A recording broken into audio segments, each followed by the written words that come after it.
Growing up, it was mainly pretty good family, spent a lot of time, played a lot of sports. I had a really good childhood and family.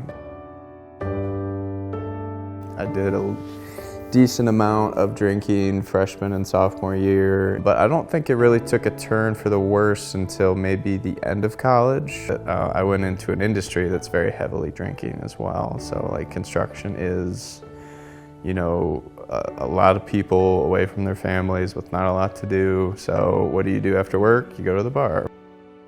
Picked up my first DUI at that point, and then came to Skywood. So it started my recovery journey.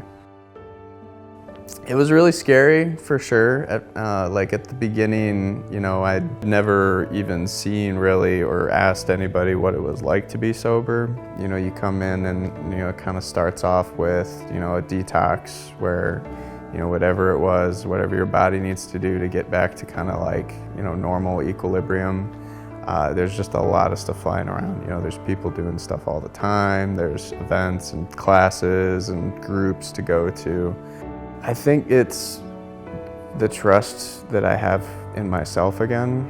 You spend a lot of time, in active addiction, and then, going into the early parts of your recovery, feeling like, there's always going to be something bad around the corner and something's going to go wrong, I'm going to screw it all up. And you put enough time under your belt and you learn enough of these skills to kind of cope with things in a healthy way and spend time, giving yourself the grace to, forgive yourself for, that one mistake you made that day or that one person who doesn't like you.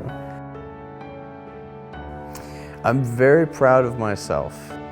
When you leave Skywood, there's this fantastic IOP program, and you do that for a decent amount of time, but I think the objective is to kind of make you self-sufficient. The only guarantee that, I'll stop making mistakes and screwing up is that if I stay sober, none of that happens. Foundation's community and all the people to help me get my journey started, team sport, we're getting further and further into recovery. There's more people that get behind you and spend time trying to help you.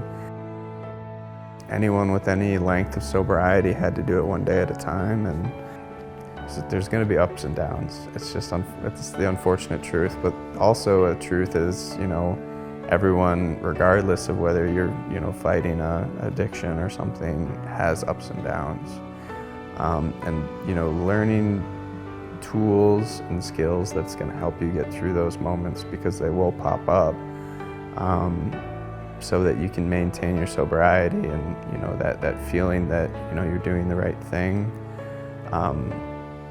It always gets better. It's not very easy, but it gets better, and you just have to do it a day at a time.